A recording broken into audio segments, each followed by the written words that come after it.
정말 하나님의 은혜입니다. 지금 계속해서 지상명령에 대한 말씀을 보고 있는데, 우리 첫째 주는 선교주일로 마태복음의 말씀 보았습니다. 너희는 가서 모든 민족으로 제자 삼으라는 말씀. 너희는 가서 모든 민족으로 제자 삼으라는 이 말씀, 우리의 인생의 목표가 되고 우리 인생의 방향이 되는 말씀입니다. 우리 지난주엔 마가복음의 말씀을 보았습니다. 이 동일한 표현인데 주님의 위대한 명령입니다. 너희는 온 천하에 다니며 만민에게 복음을 전파하라. 근데 이 복음을 전파하는 인생 속에 믿음의 기적, 믿음의 역사들이 나타난다고 말씀하고 있습니다. 오늘 이 시간에는 누가복음의 말씀, 우리가 24장의 말씀을 보았습니다. 이 말씀에 위로부터의 능력을 덧입으라는 이 메시지가 있습니다. 여러분, 동일한 위대한 명령입니다. 표현은 다르지만 동일한, 예수님께서 승천하시기 전에 주신 유언과 같은 위대한 명령입니다. 오늘 말씀에도 나와 있죠. 예수 그리스도의 이름으로, 그의 이름으로 죄사함을 받게 하는 그 회개가 예루살렘에서부터 시작해서 모든 족속에게 전파될 것이 기록되었으니 이 모든 일에 너희가 증인이라고 말씀하세요. 예루살렘으로부터 시작된 그 죄사함을 받게 하는 회개, 여러분, 회개해야 죄사함 받죠. 죄사함 받았다는 것은 내가 구원받는 것이죠. 그러니까 회개에 대한 메시지라는 것은 구원의 메시지예요. 이 복음의 메시지, 이 복음 전파가 예루살렘으로부터 시작해서 모든 민족에게 전파되게 되는데, 그러한 일 가운데 너희의 삶이 증인의 삶으로 쓰임받으라는 명령이 있는 것입니다. 근데 이 누가복음에는 아주 특별한 또 도전이 있는데, 이 모든 복음의 사역, 이 선교의 사역, 이 복음이 땅끝까지 전파되는 것을 위해서는 꼭 필요한 것이 있는데, 바로 위로부터 능력으로 이 피울 때까지 이성을 떠나지 말라고, 위로부터의 능력을 덧입어야만 가능하다고 말하고 있습니다. 여러분, 세상을 살아갈 때 능력이 중요합니다. 여러분은 어떠한 능력을 가지고 살아가고 있습니까? 여러분, 능력도 천차만별입니다. 근데 이 땅에 속한 능력이 있고 위에 속한 능력이 있습니다. 그래서 세상을 살아갈 때 우리 지식적인 능력이죠. 이것도 굉장히 중요합니다. 감성적인 능력, 이것도 중요하고, 이렇게 관계를 맺는 인간관계, 대인관계, 이것도 능력일 수 있습니다. 물질에 대한 것, 재력, 이것도 능력이고, 또 건강한 몸 유지하는 체력도 능력이죠. 그래서 이 시대는 참 웰빙이라는 이 표현을 통해서도 우리가 알 수 있듯이 건강 관리를 참 열심히들 하는 것 같습니다. 그런데 그 모든 능력이 위에 있는 역사와 관계가 있습니까? 내가 가지고 있는 능력이 어디까지 통합니까? 하나님의 나라에도 통합니까? 하나님의 나라의 역사에도 관계가 되는 것입니까? 하나님의 뜻, 하나님의 부르심과 관계가 되어 있습니까? 여러분, 성경에 보면 부자가 하나님의 나라 들어가는 것이 낙타가 바늘구멍 들어가는 것보다 더 어렵다고 그랬습니다. 그러니까 재력이 있지만 천국 못 들어간다는 겁니다. 내가 가지고 있는 능력이 이 땅에만 속한 능력이라고 할 때 우리 인생은 안타까운 인생이 될 수밖에 없습니다. 하나님의 나라나 하나님의 복음이나 하나님의 역사를 위해서는 전혀 상관없는 능력이 될 수밖에 없다는 것입니다. 이 땅의 차원의 능력이 있지만 위로부터 부으시는 능력이 있습니다. 예수님께서 말씀하세요. 내 아버지께서 약속하신 것을 너희에게 보내겠다 말씀하시는데, 내 아버지, 하나님 아버지께서 약속하신 것이 무엇입니까? 바로 성령님이세요. 성령님. 예수님께서 승천하시면 내가 또 다른 보혜사 성령을 보내겠다고 약속하셨습니다. 그 진리의 영, 그 거룩의 영, 그 성령님이 그 능력 가운데 우리 가운데 입혀지게 된다고 말씀하고 있는 것입니다. 지난 금요일에 원크라이 집회 12시간 동안 나라와 민족을 위한 기도 집회 때 우리 많은 성도님들도 우리 청년들 많이 참석해 주셔서 너무너무 감사합니다. 처음부터 끝까지 12시간 동안 자리를 짓고 기도하신 우리 성도님들도 많이 계셨는데, 하나님의 능력을 구하는 거죠. 하나님 앞에 엎드리고 하나님 앞에 부르짖고 하나님 이 나라와 민족을 위해서 새롭게 해달라고 기도하고 우리 인생을 두고 기도하고, 역대하 7장 14절에 있는 말씀처럼 내 이름으로 일컫는 내 백성이 그 악한 길에서 떠나서 스스로 낮추고 주의 얼굴을 구하면 하나님께서 우리 기도에 들으셔서 그 죄를 사하시고 그 땅을 고칠지라고 말씀하지 않습니까? 여러분, 이 능력이라는 것, 이 역사라는 것, 이 새로운 하나님의 일들이라는 것, 여러분, 이 땅의 차원이 아니라 위에 있는 것들입니다. 하늘의 차원의 역사인 것입니다. 우리 기도 가운데 하나님께서 이 민족을 새롭게 하시고 그리고 우리 기도 가운데 우리의 삶의 모든 기도의 제목들 다 하나님 앞에 부르짖는 모든 것들도 하나님께서 아름답게 응답하여 주시기를 주님의 이름으로 축복합니다. 근데 오늘 말씀을 보면서 이게 참 특별하게 이게 강하게 다가왔던 이제 구절들이 있었는데 그 중에 하나가 무엇이냐면 오늘 본문 첫 부분입니다. 첫 부분에 그리스도가 고난을 받고, 고난받았다는 것은 예수님께서 십자가에 죽으신 것을 말하죠. 그리스도가 고난을 받고 제3일에 다시 살아날 것과 그의 이름으로 죄사함을 얻게 하는 회개가 예루살렘으로부터 시작해서 모든 족속에게 전파될 것이 기록되었다고 이야기합니다. 기록되었다. 여러분, 예수님께서 죽으시고 부활하신 것이 성경에 기록되었다는 것입니다. 기록되어 있는 하나님의 말씀은 어떻게 됐느냐? 다 이루어지는 것입니다. 예수님께서 성경대로 죽으셨고 예수님께서 성경대로 부활하셨습니다. 그런데 성경에 기록되어 있는 것은 뭐든지 다 성취됐는데 기록된 것이 그것만이 아니라는 거죠. 예수님의 죽으심과 부활하심이 기록되어 있는데 다 성취됐잖아요. 그런데 성경에 기록되어 있는 것이 그것만이 아니라 또 무엇이 기록되어 있느냐? 예루살렘으로부터 시작된 그 회개의 역사가 모든 족속에게 전파될 것이 기록되어 있다는 거예요. 얼마나 기가 막힌 말씀입니까? 여러분의 표정이 별로 감동이 안 되시는 것 같은데 저는 이 말씀이 얼마나 다가오는지, 왜냐하면 약 2000년 전에 오순절날 성령이 임하면서 예루살렘부터 시작된 회개의 역사가 지금 우리가 2020년을 살아가면서 다 모든 족속에게 전파된 것이 아니잖아요. 근데 기록되었다고요. 뭐가요? 그 회개의 역사가 모든 족속에게 전파될 것이 기록되어 있습니다. 여러분, 무슨 이야기입니까? 우리가 하나님의 계획 속에 있다는 거예요. 하나님의 말씀이 성취된다는 것입니다. 우리의 삶이 하나님의 역사의 한복판에 있다는 것이죠. 우리가 성령의 충만함, 그 능력을 받았을 때 우리의 삶을 통해서 이 복음이 땅끝까지 전파되는 데에 우리의 삶을 사용하신다고 말씀하고 있는 것입니다. 여러분, 우리의 삶부터 회개된 것이 얼마나 감사합니까?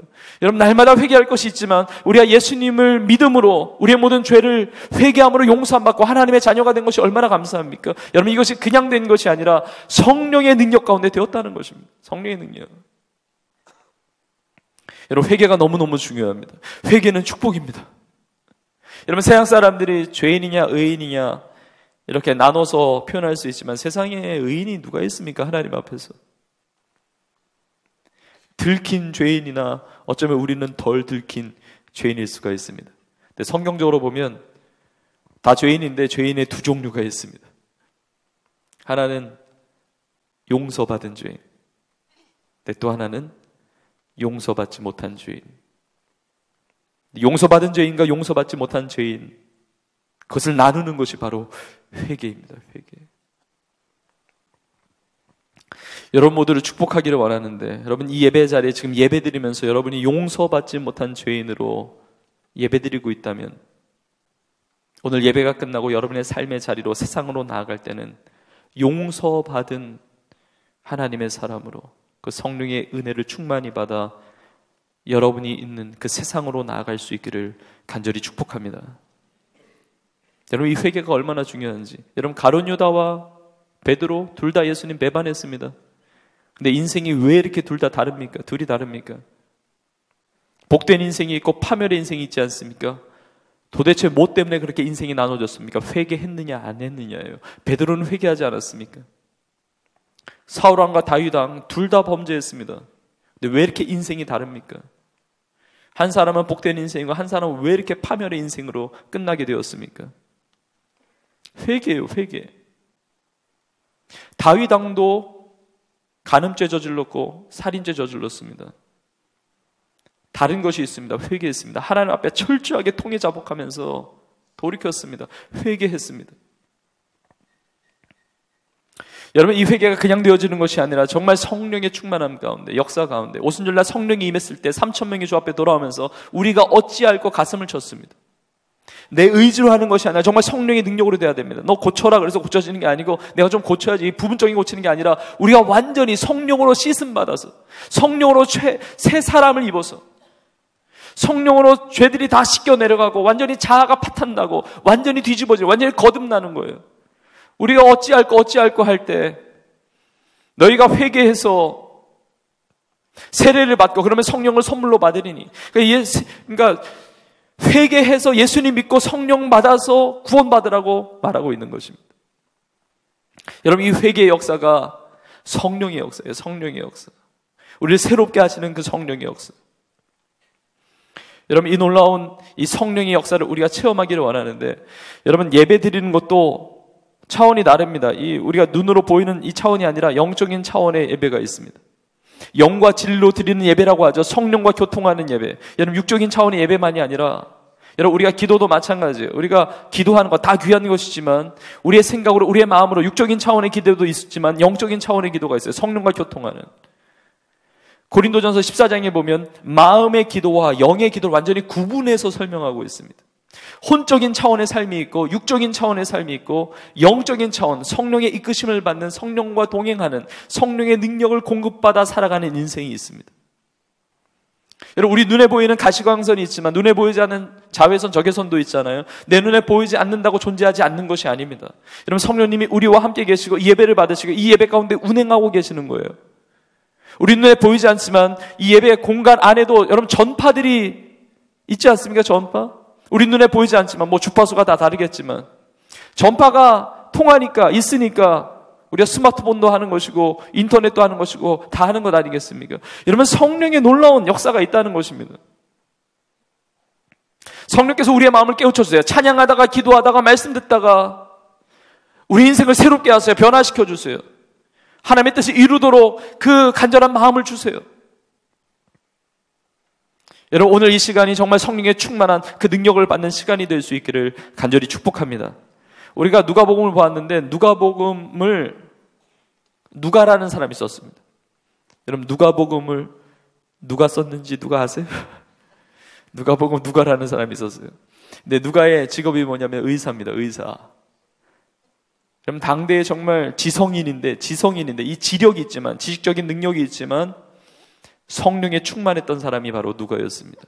누가는 성령에 충만했고 누가는 기도하는 사람이었고, 우리 지난주에 마가에 대해서 보았는데 누가도 마찬가지입니다. 누가는 선교사였습니다. 복음을 전하는 인생이었습니다. 여러분, 마가는 바울과 바나바와 1차 전도여행 파송할 때 같이 동역했던 인물이라고 지난주에 말씀드렸는데, 누가가 선교했다고? 누가가 복음 전했다고? 그걸 어떻게 아느냐?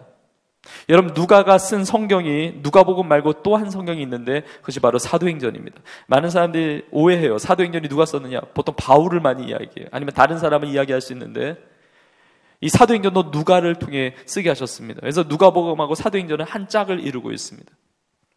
근데 누가가 선교했느냐? 어떻게 아느냐? 여러분, 누가는 바울의 2차 전도여행 때 함께 동행했습니다. 마가가 1차 전도여행 때 동행했다고 한다면 2차 전도여행 때 누가가 같이 동행했습니다. 그것을 어떻게 아느냐? 사도행전 16장에 보면 2차 전도여행 때의 이야기가 나오는데 거기에 우리라는 표현이 많이 나와요. 우리. 그러니까 우리가 가고자 힘쓰고, 우리가 배를 타고 가고, 우리가 기도할 곳을 찾고, 그러니까 우리라는 표현. 우리라는 표현이라는 것은 사도행전을 기록한 저자가 포함되어 있는 거죠. 바로 누가가 그 바울의 일행 가운데 함께 있었습니다. 2차 전도여행 때, 선교여행 때 이렇게 사건들을 보면 소아시아 지역에서 복음을 전하는데 성령께서 막으세요. 예수의 영이. 여러분, 우연이 아니라 영적인 사건입니다. 우린 그냥 눈의 차원에만 생각하는데 성령께서 다스리시고 성령께서 운행하시고 우리의 삶을 이끄실 때가 많습니다. 동행하시는 거예요. 그래서 성령이 자꾸 막으세요. 이걸 감지하는 거죠. 영적으로 깨어 있으니까. 여러분, 하도 이 육지에서 복음을 전하는데 예수의 영이 허락하지 아니하십니다. 그러니까 예수님께서, 성령께서 막으시니까 이제 땅의 끝까지 간 거예요. 그러니까 드로아라는 이 항구 지역까지 다 가니까 이제 바다예요. 이제 어디 더 이상 갈 데가 없어요. 근데 어디에서 복음 전합니까? 바다의 물고기한테 복음 전할 것도 아니고. 근데 밤에 바울이 환상을 봅니다. 성령께서 주시는 성령의 환상이었죠. 이런 성령이 임하면 비전을 본다고 하잖아요. 꿈을 꾼다고 하잖아요. 그러니까 이 성령의 환상을 보는데 그 환상 속에서 마게도냐 사람이 한 사람이 와서 이리로 와서 우리를 도우라, 이걸 보게 된 겁니다. 그래서 바울뿐만 아니라 바울의 일행, 오늘 누가복음을 기록하고 있는 누가도 함께 이것이 하나님께서 우리를 마게도냐 지역으로, 이게 유럽 선교의 첫 시작이거든요. 마게도냐 지역으로 부르시는 하나님의 뜻으로 여기고 새로운 길을 개척해서 이제 바다를 건너가게 되는 것입니다. 이 성령의 음성에 깨어 있었던 사람, 성령의 환상 가운데 열려 있었던 사람, 그리고 마게도냐 지역의 첫 성이었던 빌립보 성에 도착했을 때 기도할 곳을 찾으러 우리가 갔다고 하는데 누가도 같이 간 것이죠. 거기서 여인들을 만나고 빌립보 교회가 생기게 되었던 것입니다. 여러분, 누가는 기도하는 사람이었고 성령의 사람이었고, 우리 마태복음, 마가복음, 누가복음, 요한복음이 다 마찬가지지만 누가복음의 또 다른 특징 중에 하나가 무엇이냐면 기도를 강조하고 있습니다. 누가가 기도의 사람이니까 성령께서 누가를 통해서 쓰게 하신 이 누가복음에 기도에 대해서 강조하고 있습니다. 구하라 그러면 주실 것이요, 찾으라 그러면 찾을 것이요, 문을 두드리라 그러면 열릴 것이라는 이 말씀이 마태복음과 누가복음에 다 나와 있는데, 마태복음에는 이렇게 나와 있습니다. 그렇게 하면 너희 하늘 아버지께서 좋은 것을 주시지 않겠느냐, 이렇게 나와 있는데, 누가복음에는 11장에 뭐라고 나와 있느냐, 그렇게 구하면, 그렇게 찾으면, 그렇게 문을 두드리면 너희 하늘에 계신 아버지께서 너희에게 성령을 주시지 않겠느냐, 이렇게 나와 있습니다. 성령에 깨어 있었던 사람, 성령의 역사하심에 민감했던 사람, 바로 누가였습니다. 여러분, 성령의 충만함, 그 능력을 받게 되면 어떻게 되느냐? 복음을 전하는 삶을 살게 됩니다. 내가 어디에 있든지, 내가 학생이든지, 내가 직장인이든지, 내가 엄마이든지, 아빠이든지, 내가 직장이든지, 내가 있는 그 자리에서 복음을 전하게 됩니다. 누가를 통해서 쓰게 하신 사도행전에 굉장히 우리가 잘 알고 있는 말씀, 사도행전 1장 8절에 보면 이렇게 쓰여 있습니다. 오직 성령이 너희에게 임하시면 너희가 무엇을 받죠? 권능을 받고, 권능. 이 권능이 두나미스인데, 우리 알기로는 이 누가복음 24장에 나와 있는 위로부터의 그 능력이 원어로 두나미스예요. 그러니까 누가복음에는 능력이라고 번역되어 있는데 사도행전에는 권능으로 번역되어 있는 것입니다. 여러분, 성령이 임하면 권능을 받는데, 능력을 받는데, 위로부터 능력을 받는데 어떤 일들이 벌어지냐면 예루살렘부터 시작해서, 제자들이 예루살렘에 있으니까 나의 삶부터 시작해서, 내가 있는 이 자리부터 시작해서 예루살렘과 유대와 사마리아와 땅끝까지 이르러 내 증인이 되리라고 말씀하세요. 여러분, 성령의 충만함을 받으면 성령 안에 비전이 있고, 성령 안에 길이 보이고, 성령 안에 능력이 있고, 성령 안에 지혜가 있고, 성령을 통해서 복음이 능력 있게 전파되게 된다는 것입니다. 여러분, 우리 교회는 정말 성령이 운행하시고 성령이 충만한 교회가 되게 하시고, 우리가 드리는 모든 예배 가운데 성령이 역사하시고 여러분의 삶이 성령과 동행하는 복된 삶이 될 수 있기를 주님의 이름으로 축복합니다. 올 한 해 송구영신 예배를 마치고 나서 이제 첫날 2020년을 열면서 송구영신 예배 마치고 첫 잠을 자는데 하나님이 꿈을 주셨습니다. 물론 모든 꿈이 하나님의 메시지가 있는 꿈은 아니겠지만, 저 개인적으로 정말 영적인 그 도전과 큰 울림이 있는 꿈이었습니다. 꿈속에서 어느 선교지를 가는데 다 준비하고 다 계획하고 다 이제 선교지로 간 겁니다. 비자도 준비하고 여권도 준비하고. 근데 선교지 들어가려면 이제 입국 심사에서 통과가 돼야 이제 들어가는데, 입국 심사하고 있는데 제가 비자를 이렇게 해서 이제 심사를 받아야 되는데, 제 비자를 받고선 도장을 찍어서 저한테 주는데 제 비자가 아닌 거예요. 얼마나 황당하겠습니까? 아니, 내 비자와 내 이름이 찍혀있는 그 여권을 줬으면 이렇게 통과가 돼서 도장을 찍어주면 제 이름이 있어야 되는데 딴 사람 이름이 있는 거예요. 너무 황당한 일 아닙니까? 너무 진지하게 듣지 마세요. 꿈 얘기니까. 제가 진짜 그랬다는 게 아니라 혹시 졸다가 깬 사람이 있을까 봐. 근데 이게 너무 당황스러운 거죠, 이게. 아니, 내 이름이 찍혀서 이게 도장이 있어야 들어가는데, 다 준비해 왔는데 이게 선교지에 이게 허가받지 않으면 선교지에 못 들어가잖아요. 그래서 발을 동동 구르면서 어쩔 줄 몰라 하고 있는데, 그때 잠에서 깨면서 하나님께서 음성을 주시는데, 아주 강한 메시지로 저에게 이렇게 도전하시는데, 하나님께서 이렇게 말씀하셨습니다. 선교라는 것은 계획했다고 되어지는 것이 아니라 내가 열어줘야 되는 것이다. 그 마음을 주시는데 제가 너무 강하게 이렇게 다가오게 되었습니다. 여러분, 꿈도 마찬가지고 환상도 마찬가지고 어떤 메시지나 도전들 다 마찬가지지만 성경 말씀으로 다 점검해야 돼요. 성경 말씀으로 다 분별해야 되는데, 그때 떠올랐던 성경 구절이 잠언서 16장 9절의 말씀이었습니다. 사람이 마음으로 자기의 길을 계획할지라도 그 걸음을 인도하시는 분은 누구십니까? 하나님이세요. 여호와시니라. 계획을 많이 했지만, 여러분, 계획이 필요 없다는 것이 아니라 우리가 계획 속에, 그 계획 가운데 이루어지는 것은 하나님이 열어주지 아니하시면 절대로 그 길을 갈 수 없다는 것이죠. 하나님 앞에 기도하게 되었습니다. 하나님, 앞길을 열어주시고 하나님 원하시는 그 길을 가기를 원합니다. 여러분, 계획하지 않은 사람이 누가 있겠습니까? 여러분, 누가 사랑받고 싶지 않은 사람이 누가 있겠습니까? 내 뜻 이루고 싶지 않은 사람이 누가 있겠습니까? 내 소원, 내 뜻대로 펼쳐보고 싶지 않은 사람이 누가 있겠습니까?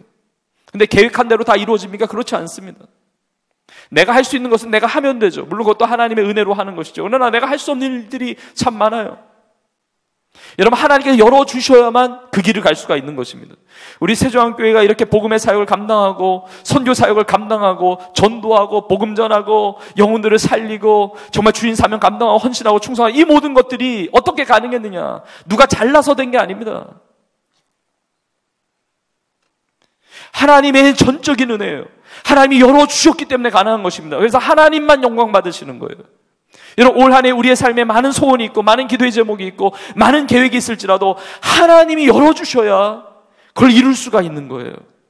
여러분의 삶에 하나님이 열어주시는 은혜를 누릴 수 있기를 간절히 축복합니다. 다음 달에 남아프리카 공화국에서 우리 요하네스버그 지역에서 우리 복음의 전함과 함께하는 복음 광고 캠페인 6번째 마지막 대륙에서 이제 전도 집회가 있다는 것을 우리 이미 광고를 드렸고 또 여러 성도님들이 또 그곳에 직접 가셔서 동참하기로 했다는 이야기를 들었습니다. 근데 저 개인적으로 그 소식을 들었을 때 마음에 부담이 생기면서 하나님께 기도를 시키셨어요.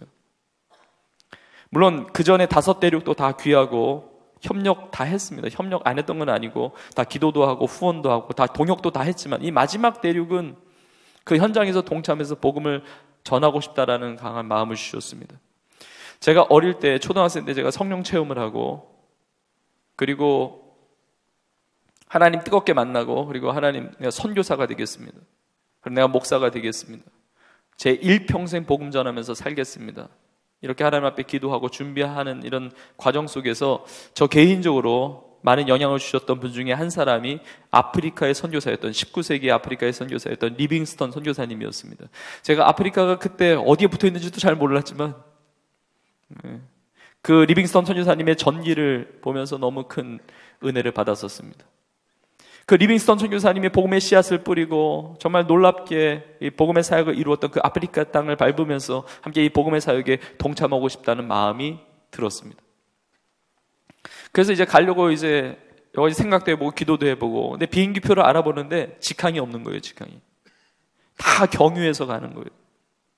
근데 언뜻 든 생각이 뭐냐면 너무 무리하는 거 아닌가, 너무 고생하는 거 아닌가 그런 마음이 들었는데 그럼에도 하나님 주신 너무 강한 도전과 감동이 있었기 때문에 동참하기로 이렇게 순종하게 됐습니다. 근데 몇 주 전에 이제 이번 올해가 돼서 이제 몇 주 전에 읽은 책 중에 한 내용이 눈에 들어왔는데 그 내용이 리빙스턴 선교사님의 일화에 대한 내용이었습니다. 어떤 내용이었냐면 여러분 19세기에 세기를 대표하는 거의 선교사님이라고 일컬었던 분인데 너무 귀하게 사역하니까 어떤 분이 이 리빙스턴 선교사님에게 이렇게 편지를 했습니다. 리빙스턴 선교사님 너무나 사역을 최선을 다해서 하시는데 이 리빙스턴 선교사님은 거의 뭐 탐험가였거든요. 이 아프리카를 막 누비면서 이렇게 복음을 전했기 때문에 너무 귀하게 사역하시는데 제가 아는 동료 선교사님 몇 분을 우리 선교사님께 이렇게 보내드리려고 하는데 선교사님께 도달할 수 있는 가장 쉬운 길을 말씀해 주시면 이 동료 선교사님 몇 분을 같이 그 길로 보내겠다고 이렇게 편지를 했습니다. 그 편지를 받고 리빙스턴 선교사님이 답장을 이렇게 썼습니다. 어떻게 썼느냐? 이곳 아프리카 땅까지, 제가 있는 이곳 아프리카까지, 제가 있는 이곳까지 쉬운 길이 있어야만 오겠다고 하는 선교사님들은 제가 사양하겠습니다. 제가 동역하는 선교사님들은 쉬운 길이 있어야만 오시는 분들이 아니라 길이 없어도 오겠다는 분들입니다. 제가 그 글을 읽으면서 큰 감동이 되고 도전이 되었습니다. 그래서 하나님께 기도했습니다. 하나님, 제가 익숙하고 쉽고 편하고 해봤기 때문에, 내가 알기 때문에 그래서 그 길을 가는 것이 아니라 하나님의 뜻이면, 하나님이 원하시는 것이고 하나님의 기쁨이 되는 것이라고 한다면 내 눈에 길이 보이지 않아도 순종하기를 원합니다. 하나님, 우리 세종한교회가 그동안 해왔고 그동안 알고 편하고 익숙하고 다 알기 때문에 그래서 그 길을 가는 것이 아니라 하나님의 뜻이면, 하나님이 원하시는 것이면, 하나님의 기쁨이 된다고 한다면 우리 온 교회가 순종하는 교회가 되기를 원하고 그렇게 순종하는 성도들이 되기를 원합니다. 이렇게 기도하게 되었습니다. 여러분, 길이 보인다고 갈 수 있는 게 아닙니다. 하나님이 열어주셔야 가는 것입니다. 길이 없다고 못 가는 것도 아닙니다. 하나님의 뜻 가운데 그 길이 없는 곳에 내 첫 발을 내디딜 때 그곳에 길이 생기게 되는 것이고 그 길을 통하여 놀라운 복음의 전진은 일어나게 되는 것입니다. 우리 교회가 2020년 또 여러분의 삶이 이 새로운 한 해 가운데 길이 보이지 않는다 할지라도 하나님께 열어주시는 은혜 가운데 성령의 음성 듣고 순종함으로 그 놀라운 선교사적 삶을 살아갈 수 있기를 주님의 이름으로 축복합니다.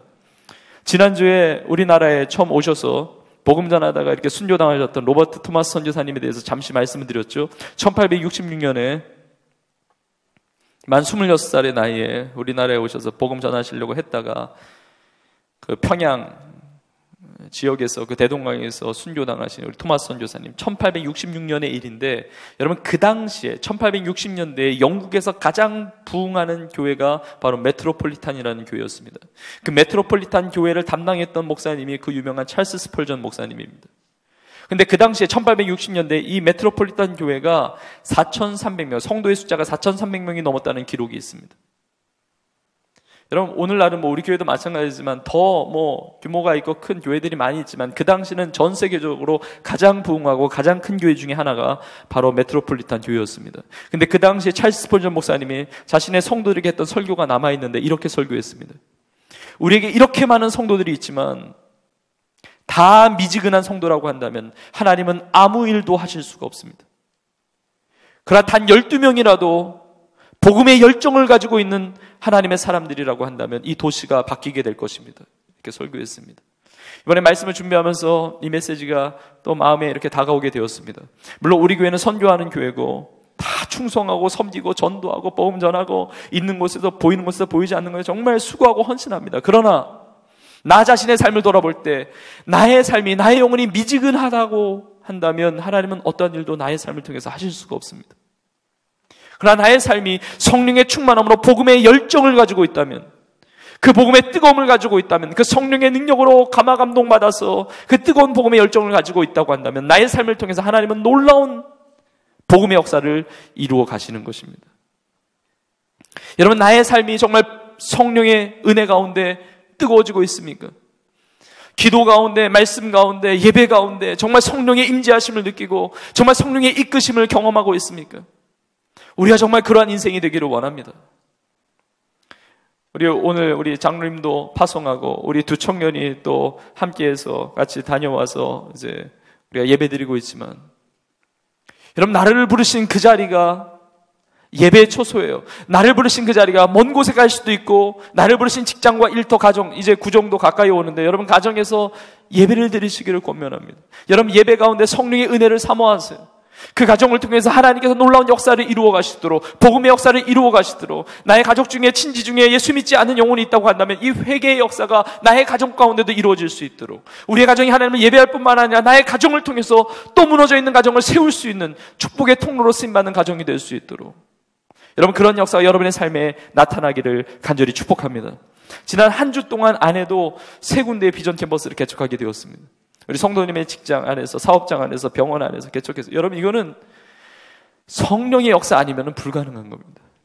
선교적 교회가 개척됐다는 것, 나의 삶의 자리가 선교지라는 사실을 알고 교회를 개척하면서 선교사로 살아가겠다는 이 결단은 성령의 역사 아니고서는 불가능해요.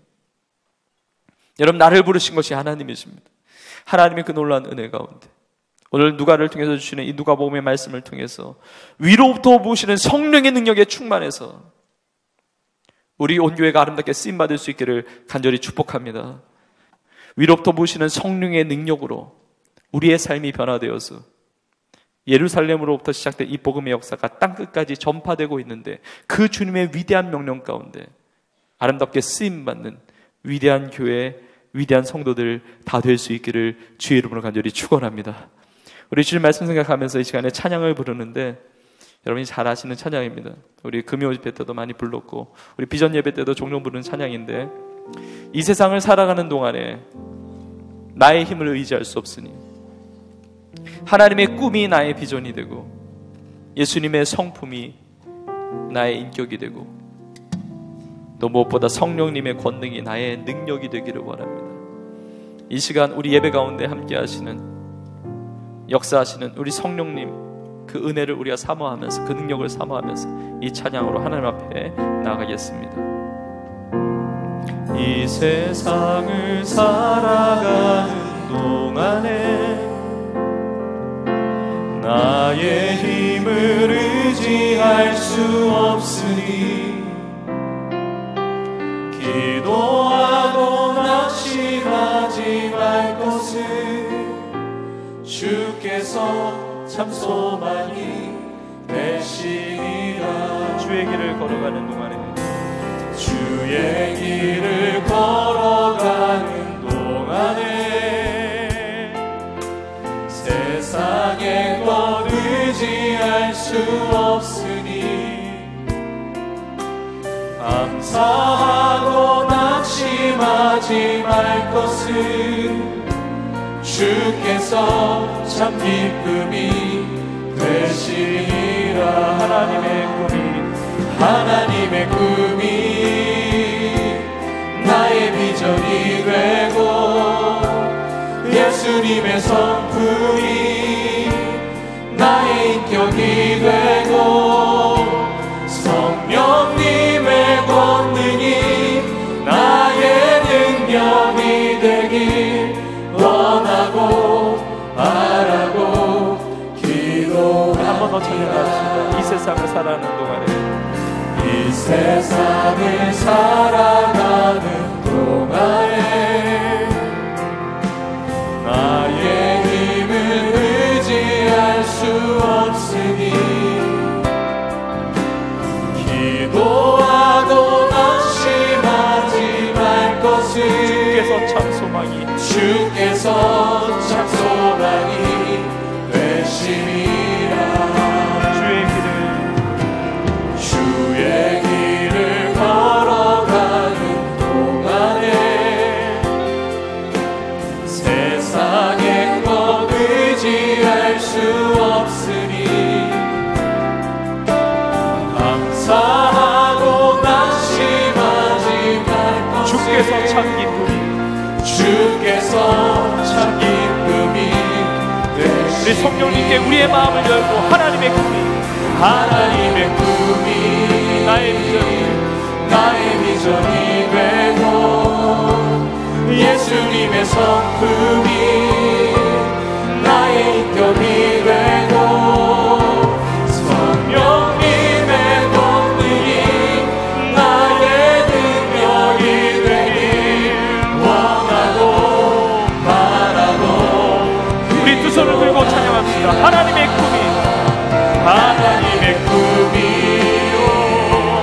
나의 비전이 되고 예수님의 성품이 나의 인격이 되고 성령님의 권능이 나의 능력이 되길 원하고 바라고 우리의 온 마음을 열고 하나님의 꿈이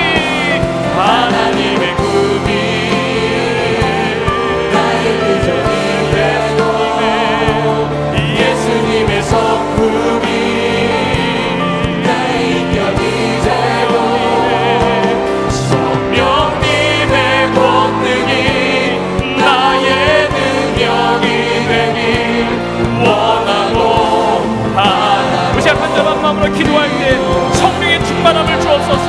성령의 은혜를 더하여 주시옵소서. 하나님 길이 없는 곳에 순종할 수 있는 성령의 능력, 회개의 역사, 부흥의 역사, 복음의 역사를 나의 삶을 통해서 이루어 주시옵소서.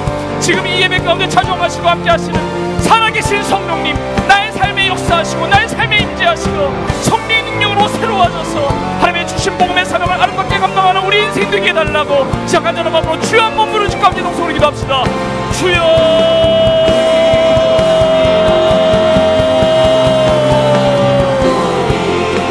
살아계신 성령님, 하나님 우리 가운데 임재하시고 우리와 함께 하시며 우리를 다스리시는 성령님,